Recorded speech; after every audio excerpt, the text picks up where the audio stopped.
నమస్కారం. చాలామంది horror channels ఉన్నాయి. నేను ఈ మధ్య హర్రర్ ఛానల్ పెట్టినాను. ఓకే, కానీ నేను చెప్పే నిజాలు ప్రపంచంలో ఎవ్వరూ చెప్పరు. నేను ధైర్యంగా చెప్పగలను, ఎందుకంటే నా దగ్గర అంత ఇది ఉంది. ఎందుకంటే మా గురువు అటువంటి వాడు కాబట్టి దాన్ని నిజాలు చెప్పినాడు, సత్యాలు చెప్పినాడు కాబట్టి. నిజము సత్యము అనేది ఒక్కటే అనుకుంటారు చాలామంది, కానీ అది రాంగు. నిజం అనేది ఎప్పుడు మారుతూ ఉంటుంది, సత్యం అనేది ఎప్పటికీ మారదు. ఇప్పుడు కొంచెం బ్రేక్, ఎందుకంటే మీరు కొంచెం ఆలోచన చేసుకోవాలి కదా. ఇన్నాళ్ళు ఒక్కటే అనుకున్నారు, నిజం సత్యం అనేది ఒక్కటే.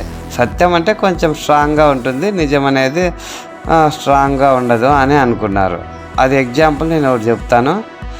ఏమంటే ఇప్పుడు మీ ఏజ్ 40 50 అనుకుందాం. నా ఏజ్ 40. ఇప్పటికి ఇది నిజము. మళ్ళీ ఒక 5 ఇయర్స్కి 45 అవుతుంది కదా, అప్పటికి అది నిజము. ఇలా నిజం అనేది మారుతూ ఉంటుంది. ఇంకా ఎగ్జాంపుల్ అంటే ఇప్పుడు మీరు పూరి గుడిసెలో ఉన్నారు, ఇప్పటికి ఇది నిజము. మళ్ళీ 10 సంవత్సరాలకు మళ్ళీ పెద్ద బంగ్లాలో ఉండొచ్చు, అప్పటికి అది నిజము. నిజం అనేది అలాగే ఉంటుంది, కానీ సత్యం అనేది ఎప్పటికీ మారదు. ఆ సత్యము చెప్పేది ఎవరంటే దేవుడు. 3 మత గ్రంథాల్లోనూ చెప్పే ఉన్నాడు. బైబిల్, ఖురాన్, భగవద్గీత, అందులోనూ అన్నిట్లోనూ సత్యాలే ఉండేది దాంట్లో. ఆ విధంగా సత్యం అనేది ఎప్పటికీ మారదు, నిజం మారుతూనే ఉంటుంది. ఇప్పుడు అసలు పాయింట్కి వద్దాము. మీకు నచ్చితే సబ్స్క్రైబ్ చేయండి, లేకుంటే లేదు. వర్మ చెప్పినట్లు నేను కూడా చెప్పాల. నచ్చితే వాళ్ళే సినిమా థియేటర్కి వస్తారు, మనం ఎంత ప్రమోషన్ చేసినా రారన్నట్లు. నేను కూడా అవేం అడగను. మీకు నచ్చితే మీరే లైక్ చేస్తారు, సబ్స్క్రైబ్ చేస్తారు. ఇంకా పాయింట్లోకి వెళ్తే, అసలు మనిషి కానీ ఏ జంతువైనా కనిపించే భాగాలు కొన్ని, కనిపించని భాగాలు కొన్ని ఉంటాయి. సూక్ష్మ రూపంలో ఉండే భాగాలు కొన్ని ఉంటాయి. ఇప్పుడు మనసు ఉంది. మనసు అది కంటికి కనిపించదు కదా. ఏ డాక్టర్కు మనసు ఫోటో తీసి పెట్టమని పెట్టలేడు, బుద్ధి ఫోటో పెట్టమని పెట్టలేడు, చిత్తం, అహము ఇవన్నీ ఫోటో తీసి పెట్టమని ఎవరు పెట్టలేరు. అవి కనిపించనివి ఇవన్నీ ఉంటాయి. మొత్తం 25 భాగాలు ఒక ప్రతి జీవరాశికి ఉంటే, అందులో బయటికి కనిపించేది 10 భాగాలే. 15 భాగాలు సైలెంట్గా లోపల పని చేస్తూనే ఉంటాయి. ఇప్పుడు గుండె కనపడుతుంది అనొచ్చు, కానీ ఆ గుండె నడిపించే మెదడు, ఆ మెదడు కనపడుతుంది. దాని లోపల ఒకటి ఉంటుంది, పిట్యూటరీ గ్లాండ్ అంటే గ్రంథి రాజ్యము. దాని లోపల ఏముంది, కోస్తే ఏందుంటుంది, నరాలో గిరాలో ఏదో ఒక ముక్కలో కండలో ఏంటో ఉంటాయి, అంతేగాని అసలు విషయం మీకు తెలియబడదు ఎప్పటికీ. కాబట్టి నేను చెప్పేది ఏమంటే, కనిపించేటివి ఉన్నాయి, కనిపించనివి ఉన్నాయి. ఇప్పుడు కరెంట్ ఉంది, కరెంటు దాని ప్రభావం కనిపిస్తుంది, కానీ కరెంట్ ఎప్పటికైనా ఎవరికైనా కనిపిస్తుందా? అది కనిపించదు. అలాగే దేవుడు కూడా, దేవుని ప్రభావం కనపడుతుంది, కానీ ఆయన ఎప్పటికీ కనిపించడు. అలాగే కాలం కూడా, కాలం గడుస్తున్నట్లు మనందరికీ తెలుసు. ఇప్పుడు నేను మాట్లాడుతాండా, ఓ సెకండ్ అయిపోయా, మళ్ళీ ఓ సెకండ్, కానీ ఇది కనిపించదే కంటికి. ఆయన సృష్టించిన కాలమే కనిపించినప్పుడు దేవుడు ఎలా కనపడతాడు? దేవుడు కనిపించలేదు అప్పుడు నేను నమ్ముతాను అని చాలామంది మాట్లాడుతుంటారు. అలా మాట్లాడడం సరికాదు. ఇప్పుడు అసలు విషయానికి వస్తాము. ఎంతసేపు అవన్నీ పక్కనవన్నీ చెప్తాన్నాడు కదా, అసలు విషయం చెప్పలేదే, అసలు దయ్యాలు ఉన్నాయా లేవా అని మీరు అనుకోవచ్చు. దాని గురించి చెప్తా. కొంత పరిచయం చేస్తే మీకు ఇంకా బాగా అర్థమవుతుంది అనే దానికోసం నేను చెప్తాను, కానీ ఏందో అది వాచ్ టైం పెంచాలని కాదు నేను చెప్తాను. ఏ జీవరాశికైనా 25 భాగాలు ఉంటాయి, బయటికి కనిపించేది 10 భాగాలే. ఇంకా 15 భాగాలు కనిపించుకోకుండా సూక్ష్మంగా ఉంటాయి.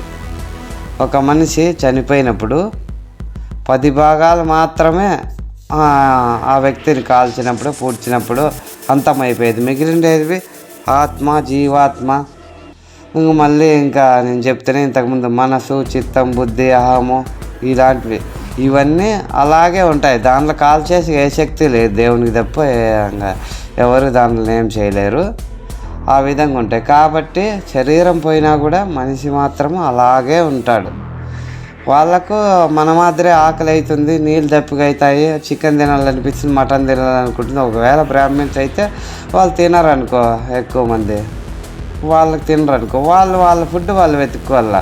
మనలాగానే వాళ్ళు కూడా జర్నీ చేయాలి ఎక్కడన్నా వెళ్ళాలంటే. కాకపోతే వాళ్ళు టికెట్ ఎవరు అడిగేకుండరు కదా, మంచిగా కనపడరు కాబట్టి టికెట్ కలెక్టర్ కూడా సైలెంట్గా వెళ్ళిపోవాల్సిందే.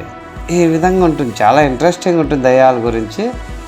కాకపోతే అందరూ ఏదో ఒక స్టోరీ ఇట్లా జరిగింది అది ఇదని చెప్తా అంటారు, కానీ దాని అంతరార్థం నేను ఏదైనా చిన్నప్పటి నుంచి అంతే మూలం అంటే అది ఇంకా ఇంగ్లీష్లో ఏమంటారు నాకు తెలియదు, మీరు కామెంట్లో పెట్టండి. ఆ మూలాన్నే నేను పట్టుకుంటా. అలాగే నేను మూలాన్ని పట్టుకొని విషయం చెప్తాను.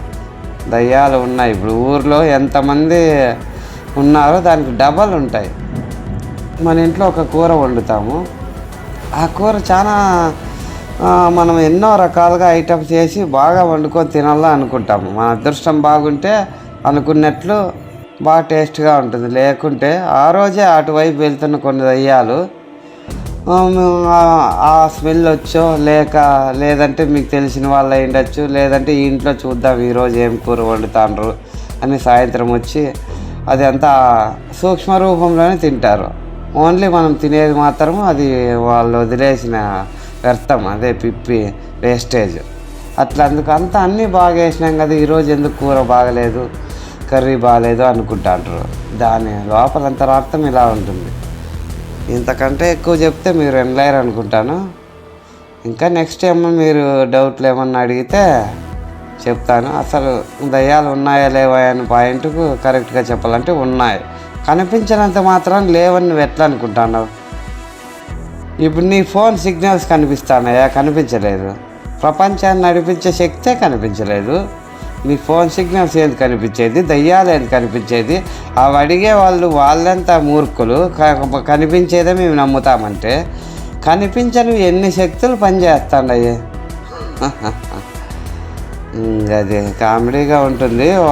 వాళ్ళు మామూలుగా దేవుణ్ణి ఆశ్రయించే వాళ్ళు 4 రకాలు ఉంటారని భగవద్గీతలో కూడా ఉంది.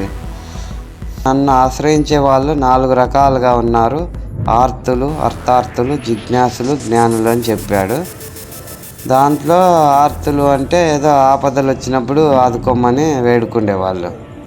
అర్థార్థులు అంటే నాకు డబ్బులు ఇవ్వాల, నాకు ఇంత ఆదాయం రాళ్ళ, ఈ ఆస్తి రాళ్ళ అని కోరుకుండేవాళ్ళు.